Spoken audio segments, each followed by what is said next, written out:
اعوذ باللہ من الشیطان الرجیم بسم اللہ الرحمن الرحیم الطلاق مرتان فامساک بمعروف او تسریح باحسان ولا يحل لكم ان تأخذوا مما آتيتموهن شيئا الا ان يخافا الا يقيما حدود الله فان خفتم الا يقيما حدود الله فلا جناح عليهما فيما افتدت به تلك حدود الله فلا تعتدوها ومن يتعد حدود الله فاولئك هم الظالمون۔ سامعین اکرام، آج کے درس میں سورہ بقرہ کی آیت نمبر 229 تلاوت کی ہے، جس میں اللہ تبارک و تعالی نے طلاق رجعی اور خلا کا ذکر فرمایا ہے۔ الطلاق مرتان، یہ طلاق 2 بار تک ہے، یعنی طلاق رجعی۔ فَإِمْسَاكٌ بِمَعْرُوفٍ وَتَسْرِيحٌ بِإِحْسَان، پھر بھلائی کے ساتھ روک لینا ہے یا نکوئی کے ساتھ چھوڑ دینا ہے۔ وَلَا يَحِلُّ لَكُمْ، اور نہیں روا ہے تم کو کہ جو کچھ عورتوں کو دیا اس میں سے کچھ واپس لو، مگر جب دونوں کو اندیشہ ہو کہ اللہ کی حدیں قائم نہیں کریں گے۔ پھر اگر تمہیں خوف ہو کہ وہ دونوں ٹھیک انہی حدوں پر نہیں رہیں گے تو ان پر کچھ گناہ نہیں اس میں کہ جو بدلہ دے کر عورت چھٹی لے لے۔ تلک حدود اللہ، یہ اللہ کی حدیں ہیں، فلا تعتدوها، ان سے تجاوز نہ کرو۔ ومن يتعد حدود اللہ فاولئک هم الظالمون، اور جو لوگ اللہ کی حدوں سے تجاوز کرتے ہیں وہ لوگ ظالم ہیں۔ طلاق کی چند قسمیں ہیں، جن میں سے ایلا اور طلاق رجعی کا ذکر پچھلی آیت میں ہوا۔ اب طلاق رجعی کی حد اور خلا کا بیان ہو رہا ہے۔ پچھلی آیت میں طلاق رجعی کے کچھ احکام بیان ہوئے، اب اس کے کچھ بقیہ احکام بیان ہو رہے ہیں۔ پچھلی آیت میں طلاق والی عورتوں کے احکام بیان ہوئے، اب طلاق دینے کا طریقہ اور مرد کو کچھ ہدایات فرمائی جا رہی ہیں۔ خلاصہ یہ ہے کہ طلاق کا تعلق عورت سے بھی ہوتا ہے، مرد سے بھی۔ عورت کے متعلق احکام پہلے بیان ہو چکے، مرد کو ہدایتیں اب دی جا رہی ہیں۔ زمانہ جاہلیت میں بعض لوگ اپنی بیوی کو پریشان کرنے کے لیے طلاق دے دیتے تھے، اور جب عدت قریب الختم ہوتی تو رجوع کر لیتے تھے۔ اس رجعت کی کوئی انتہا نہیں تھی، خواہ عمر بھر سینکڑوں طلاقیں دیتے رہیں اور رجوع کرتے رہیں۔ چنانچہ ایک عورت نے حضرت ام المؤمنین عائشہ صدیقہ رضی اللہ تعالی عنہا کی خدمت میں حاضر ہو کر عرض کیا کہ اس کے شوہر نے کہا ہے کہ میں تجھ کو طلاق دیتا اور رجوع کرتا رہوں گا، کہ ہر بار جب عدت گزرنے کے قریب ہوگی رجوع کر لوں گا۔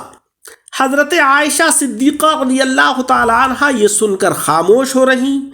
پھر حضور علیہ السلام سے اس کے متعلق عرض کیا، تب یہ آیت اس کا پہلا جملہ احسان تک نازل ہوا، یعنی الطلاق مرتان سے اور تسریح باحسان تک، جس میں اللہ تبارک و تعالیٰ نے حد مقرر فرما دی کہ طلاق صرف جو ہے، طلاق رجعی صرف جو ہے وہ 2 مرتبہ تک ہے۔ اگر کسی نے 1 مرتبہ یا 2 مرتبہ اپنی بیوی کو طلاق دی تو عدت کے اندر رجوع کر سکتا ہے، اور عدت کا زمانہ گزر گیا تو پھر جو ہے اس کا راستہ چھوڑ دیجیے، وہ کسی اور سے بھی نکاح کر سکتی ہے، اور اگر آپ سے ہی نکاح کرے گی تب وہ بھی درست ہے۔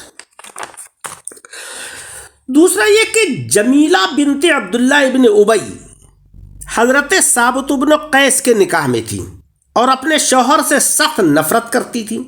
ایک دفعہ حضور علیہ السلام کی خدمت میں ان کی شکایت کی اور کسی طرح بھی ان کے پاس جانے پر راضی نہیں ہوئی۔ تب حضرت ثابت رضی اللہ تعالی عنہ کو بلا کر یہ سب واقعہ کہا گیا۔ انہوں نے عرض کیا کہ یا حبیب اللہ، میں نے ان کو ایک باغ دیا ہے، اگر یہ میرے پاس رہنا نہیں چاہتی ہیں، مجھ سے طلاق لینا چاہتی ہیں اور مجھ سے علیحدگی ہی چاہتی ہیں تو وہ باغ مجھ کو واپس کر دیں، میں انہیں آزاد کر دوں گا۔ جمیلہ نے کہا کہ مجھے منظور ہے، بلکہ کچھ اور زیادہ بھی دوں گی۔ تب اس آیت کا کے بعد والا حصہ، یعنی وَلَا يَحِلُّ لَكُمْ أَن تَأْخُذُوا مِمَّا آتَيْتُمُوهُنَّ شَيْئًا سے آخر تک یہ نازل ہوا۔ آپ نے فرمایا کہ زیادتی کی کوئی ضرورت نہیں، صرف ان کا باغ ہی واپس کر دو۔ چنانچہ انہوں نے باغ واپس کیا اور حضرت ثابت نے طلاق دے دی۔ اس طلاق کو خلا کہتے ہیں، لیکن خلا کے اندر شرط یہی ہے کہ شوہر بھی اس پر اتفاق کرے، شوہر بھی راضی ہو۔ یہ نہیں کہ صاحب بیوی نے مال دے دیا یا کسی کے پاس جمع کر دیا اور خود بخود طلاق واقع ہو گئی، ایسا نہیں ہوگا۔ بیوی مال دے گی یا مہر جو اس نے لیا ہے وہ واپس کرے گی، جو بھی طے ہو جائے، اور شوہر اس پر اتفاق کر لے کہ وہ اس کو طلاق دے دے گا، تب یہ خلا ہوگا۔ اسلام کے اندر یہ پہلا خلا ہوا تھا۔ اس آیت کی تفسیر کا خلاصہ یہ ہے کہ طلاق رجعی میں، جس میں کہ مرد کو رجوع کرنے کا حق ہے، صرف 2 طلاقیں ہیں۔ پھر یا تو مرد بھلائی کے ساتھ عورت کو روک لے، یعنی رجوع کر لے، یا نیکی کے ساتھ اس کو چھوڑ دے، یا تیسری طلاق دے کر یا رجوع نہ کر کے، یا یہ مطلب ہے اس آیت کا کہ شرعی طلاق الگ الگ 2 دفعہ دینا ہے، الطلاق مرتان، نہ کہ ایک ساتھ۔ اس کے بعد مرد کو 2 حق ہیں، بھلائی سے روکنا اور احسان کے ساتھ چھوڑ دینا، نہ کہ تنگ کرنے کے واسطے نہ روکے، اور چھوڑتے وقت عورت کے ساتھ حقوق ادا کرے، پھر اس کے عیوب بیان نہ کرے، نہ عورت مرد کے عیوب کا اعلان کرتی پھرے، بلکہ دونوں ایک دوسرے کے عیوب کو چھپائیں۔ اللہ تبارک و تعالیٰ نے عورت اور مرد کے متعلق فرمایا ہے کہ ہن لباس لکم وانتم لباس لہن، بیویاں تمہارا لباس ہیں، یعنی عیوب پوش ہیں، اور تم ان کے عیوب پوش ہو۔ یہ صفت بہرحال رہنی چاہیے، اگرچہ اب نکاح ختم ہو گیا، مگر اتنے روز ساتھ رہنے کا حق یہی ہے کہ دونوں میں سے کوئی کسی کی پردہ دری نہ کرے، کسی کے عیب کو برملا بیان نہ کرے۔ اور اس کے بعد شوہروں کو حکم ہو رہا ہے کہ اے شوہروں، تمہیں یہ جائز نہیں ہے کہ تم عورتوں سے مہر وغیرہ دی ہوئی چیز کو واپس کر لو۔ ہاں، جب یہ خوف ہو کہ میاں بیوی آپس کے شرعی حقوق ادا نہیں کر سکیں گے، اس صورت میں خلا کرنے پر کوئی گناہ نہیں ہے، فلا جناح علیہما۔ جس کی صورت یہ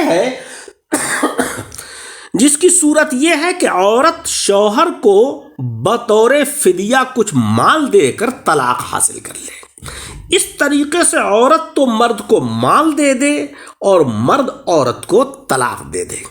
یہ بھی آپس کے تصفیے سے ہوگا، یہ میں پہلے عرض کر چکا ہوں۔ اس کا مطلب یہ ہرگز نہیں ہے کہ خلا میں عورت نے مال دے دیا، خاوند راضی ہو یا نہ ہو طلاق ہو گئی، یا عورت نے خود اپنے اوپر طلاق واقع کر لی، جیسے کہ آج بعض نادانوں نے سمجھ رکھا ہے کہ روپیہ عدالت میں داخل کر دیا اور طلاق ہو گئی۔ خلا کے اندر معاذ اللہ نہ یہ مال دینا گناہ ہے اور نہ شوہر کو لینا گناہ ہے، اسی لیے اللہ تبارک و تعالیٰ نے فرمایا کہ فلا جناح علیہما فیما افتدت بہ۔ تو خلا کے اندر جو ہے وہ مال عورت کو دینا بھی گناہ نہیں اور نہ شوہر کو لینا گناہ۔ یہ اللہ کی قائم فرمائی ہوئی حدیں ہیں، ان کے اندر رہو، آگے نہ بڑھو۔ جو لوگ اللہ کی حدوں کو توڑ کر آگے نکل جاتے ہیں وہ بڑے ظالم ہیں۔ اللہ تبارک و تعالیٰ نے ہمیں یہی حکم دیا ہے کہ ہم ان احکام کے دائرے میں رہیں کہ جو مولا تبارک و تعالیٰ نے قرآن عظیم میں بیان فرمائے اور آقا علیہ الصلاۃ والسلام نے احادیث مبارکہ میں ان کی وضاحت فرمائی ہے۔